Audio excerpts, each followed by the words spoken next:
வீட்டில் ஹாலில் எல்லாருமே இருக்காங்க. தாத்தா, பாட்டி, மகா எல்லாருமே சேர்ந்து பேசிகிட்டு இருக்காங்க. உங்களுக்கு உடம்பு பரவாயில்லையா அப்படின்னு சொல்லிட்டு சூர்யா கேட்குறாரு. சூப்பராக இருக்கான்ப்பா, நல்லா இருக்கேன் இப்போ தான். இது எல்லாத்துக்குமே காரணமே யார் தெரியுமா? அழகி குழந்தை தான் அப்படின்னு தாத்தா சொல்கிறாரு. அப்படியே தாத்தா?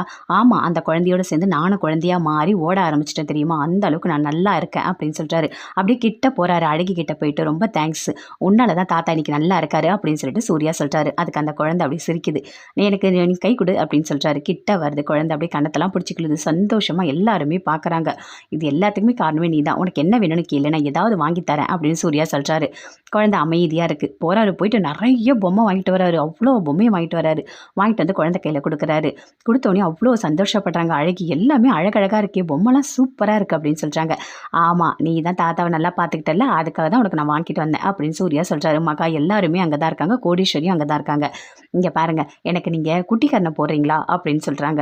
ஓ அப்படியா, என்ன குழந்தை இப்படிலாம் கஷ்டப்படுத்துது நம்மள அப்படின்னு சூர்யா அப்படியே யோசிக்கிறாரு. அதே மாதிரி குட்டிக்காரெல்லாம் போடுறாரு. போட்டோடனே அப்படியே மகா பயங்கரமாக சிரிக்கிறாங்க. போட்டோன்னே கிட்ட வந்து நிற்கிறாரு மகா கிட்ட. அப்போ மகா சொல்கிறாங்க, என்னங்க உங்களுக்கு பிஸ்னஸ் ஏதாவது ஆனால் கூட கைவசம் தொழில் இருக்குது போல இருக்குது, குட்டிக்காரனை போட்டாவது வாழ்ந்துருவீங்க அப்படின்னு சொல்லிட்டு மகா சொல்கிறாங்க. என்ன கிண்டல் பண்ணிகிட்டு இருக்கா, ஏதோ குழந்தைக்காக நான் போட்டேன், இதுக்காக நீ இப்படி பேசிகிட்டு இருக்க அப்படின்னு சொல்லிட்டு சூர்யா சொல்கிறாரு. கோடீஸ்வரி குழந்தை 2 பேருமே சேர்ந்து அந்த கார்டனில் உட்காந்துட்டு இருக்காங்க. அப்போ கோடீஸ்வரி சொல்கிறாங்க, இங்கே பாரு, இதில் 10 பைசா இருக்குது, இதில் நான் உனக்கு மேஜிக் பண்ணி காட்டட்டுமா அப்படின்னு சொல்கிறாங்க.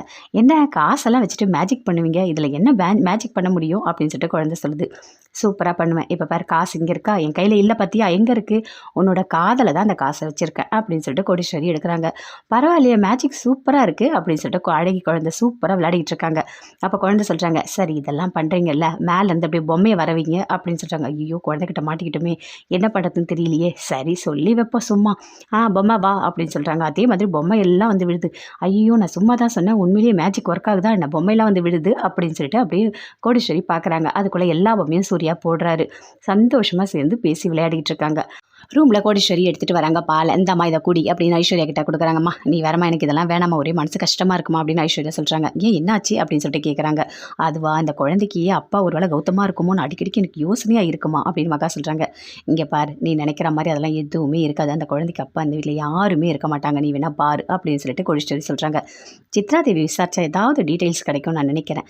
இது பார்த்தியா ஃபோனு, இது என்ன ஃபோன் தெரியுமா, இதில் பிரபாவோட ஃப்ரெண்டோட நம்பர் எனக்கு போட்டு கொடுத்துருக்கா, நம்ம அந்த சித்ராதேவி இந்த நம்பர்லேருந்து ஃபோன் பண்ணி போட்டு வாங்கலாமா அப்படின்னு சொல்லிட்டு கோடீஸ்வரி ஃபோன் பண்ணுறாங்க. ஃபோன் பண்ணி கேட்குறாங்க. அப்படி பேசிக்கிட்டே இருக்கும்போது யாரோ நமக்கு ஃபோன் பண்ணி ஏதோ விசாரிக்கிறாங்களே அப்படின்னு சொல்லிட்டு அப்படி யோசிக்கிறாங்க சித்ராதேவி. 2 பேருமே சேர்ந்து பேசிக்கிட்டு இருக்காங்க. அழகி குழந்தை பொம்மை எல்லாம் போட்டுட்டு அப்படி ஃபீல் பண்ணி உட்காந்துட்டு இருக்க. அப்போ மகா வந்து கேட்குறாங்க, என்னமாச்சு உனக்கு அப்படின்னு சொல்லிட்டு. அப்படியே அமைதியாக இருக்காங்க, பேசவே இல்லை. அங்கே அந்த கோடீஸ்வரி வராங்க. என்ன ஆச்சு அழகி, எதுக்காக நீ பேச மாட்டேற அப்படின்னு பாசமாக பேசுகிறாங்க. அப்பயும் எதுவுமே பேசவே இல்லை. அழகி அமைதியாக இருக்காங்க. என்ன ஆச்சுமா அப்படின்னு சொல்லிட்டு கேட்குறாங்க. இங்கே பாரு கரடி பொம்மை கேட்குது உங்ககிட்ட, என்ன ஆச்சு, அழகிக்கு என்ன வேணும் சொல்லுமா அப்படின்னு சொல்லிட்டு. இல்லை, எங்கள் ஆசிரமத்தில் நாங்கள் எல்லாருமே சேர்ந்து ஒன்றா தான் படுத்து தூங்குவோம், இங்கே தனியாக தூங்க ஒரு மாதிரி இருக்குது அப்படின்னு அழகி சொல்கிறாங்க.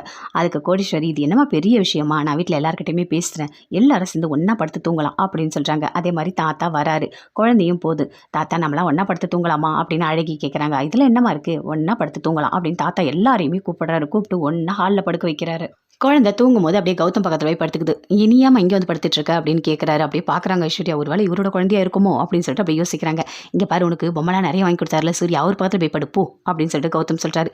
சரி நான் அங்கேயே போகிறேன் அப்படின்னு சொல்லிட்டு சூர்யா பக்கத்தில் போயிட்டு அழகி படுத்துக்கிறாங்க. எல்லாருமே சேர்ந்து சந்தோஷமாக சிரிக்கிறாங்க. சூர்யா மட்டும் அப்படியே பார்க்குறாரு.